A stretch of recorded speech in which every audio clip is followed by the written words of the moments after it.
Вот что произошло на самом деле.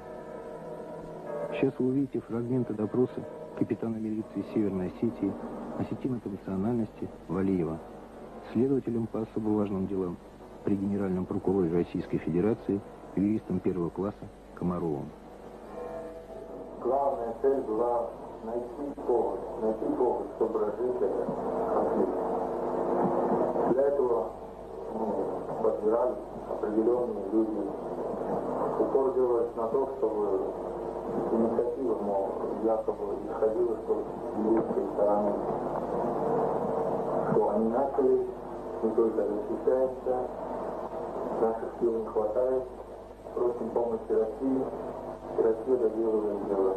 Основная суть была такова. Были подготовлены специальные помещения заранее для захвата заложников. Кто это делал в России? Я сказал руководство Российской Федерации. Президент Российской Федерации был Ельцин. Я выехал на круг Череменск, там уже вовсю, на всех, где жили ингуши, мелом было написано «ингуши». Почему войска, высадившись в Беслане, пошли через Владикавказ? Потому что первый населенный пункт примыкает к Владикавказу, где живут ингуши компактно. Когда десантники шли, вот эта Псковская дивизия, сидит один офицер, который служил в Афганистане. Он меня видел, подошел ко мне, поздоровался. И я смотрю, у него сидят в шапочках с белыми повязками. Я говорю, кто у тебя сидит там на БМД? Он говорит, наши проводники. Я говорю, какие проводники? Ну, проводники, они нам показывают, где ингушские дома. Я говорю, а ты что, с ингушами воюешь? Он говорит, да, нам сказали. А потом, когда я приехал в больницу, в Корца, и там в больницу занесли раненых, там всех подряд, я был в форме генеральской, и один боевик подбегает ко мне, офицерский, говорит, вот, товарищ генерал, говорит, вы поправьте там десантников, вот танкисты лучше воюют, чем десантники. Я говорю, хорошо, поправим, сейчас все поправим.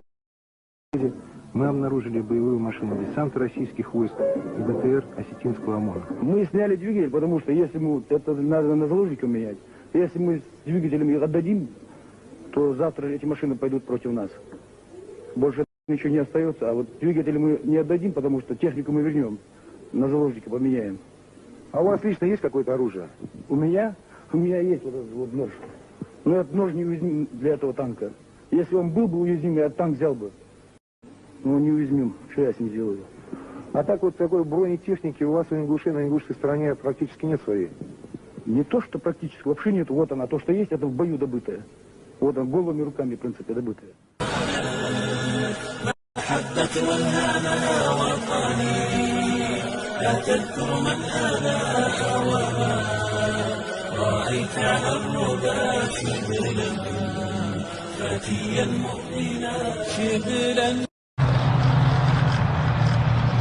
Командиры российских частей, особенно танковых и других, они если видели, что какое-нибудь место сопротивляется, если там какие-то ингуши, не дай бог, там гранатомет или что-то заимели и могут удержать этих осетин северных, особенно южные батальоны, с юга пришли, которые не должны были участвовать в этой войне. Они зарубежные войска, они не имели права там быть. Они пришли. Они что делали? Идут впереди танки, сметают вот эти жалкие заграждения ингушей, которые не готовы были к войне, сметают. А за ними идут осетины и добивают раненых или оставшихся. А когда видит, что его снимает кинокамера, он оборачивается и прислоняется к броне, как ужасные эти ингуши, и как ему плохо от этого. А он идет и сзади добивает. Это был спектакль. Осетино-ингушская война. Осетино-ингушская война – это просто война, которая дает возможность, для которой есть возможность развязать конфликт между двумя народами. Этот конфликт был заложен очень давно, и заложен тоже из центра. Каким образом из центра заложен этот конфликт? Товарищ Сталин был большой мастер закладывать межнациональные конфликты. Достаточно вспомнить, как делилась в национальном плане Средняя Азия. Такая чересполосица, что без войны... Между Осетией и Ингушетией что там делилось? А пригородный район? Вы что, в первый раз, что ли, об этом слышите? Не в первый раз. Вы что, не знаете, что в 1992 году осетины при поддержке российского ОМОНа перешли в наступление на мирных ингушей и по трупам женщин? В начале войны осетино-ингушской ингушская армия подошла к Владикавказу. Какая ингушская армия? Ингушские солдаты вооруженные, нет? Ингушские солдаты, о чем вы говорите? Вы что, шутите? А кто воевал? Какие? Кто с ингушской стороны воевал? Там никто не воевал, там...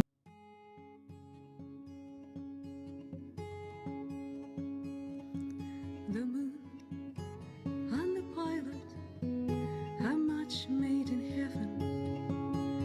She hoped and waited that he'll be back soon. The bravest man for the fairest maiden, for he was the pilot and she was the moon. Shine, my moon, your face made of light. Let down your hair, black is the night. Strangers in uniform came to the village. The men who could fight were away at the wall. By order of Stalin, the children and women were shoved into rail cars, and home was no more. Shine, my moon, your face made of light. Let down your hair, black is the night. The pilot's wife hid all her jewels, exchanged them in exile for food and for fun. In the darkest of nights, she guided her children like the moon shining through deportation and war. Shine, my moon, your face made of light. Let down your hair, black is the night. She awaited in vain the return of her pilot, gave herself to her children, gave them hope, gave them life.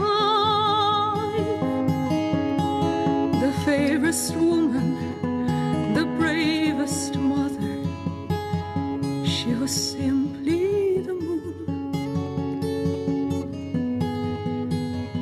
And the pilot's wife. Shine, my moon, your face made of light. Let down your hair, black. Это одно из самых страшных кладбищ в мире. Неизвестный ребенок, неизвестная обезглавленная женщина, неизвестный мужчина, могилы младенцев, еще детские могилы, неизвестный мужчина, неизвестная женщина, неизвестный мужчина. А это надгробие тех, кого так и не удалось найти. Люди, пропавшие без вести. Все они умерли и пропали в течение одной недели. Кто знает, что это было за событие.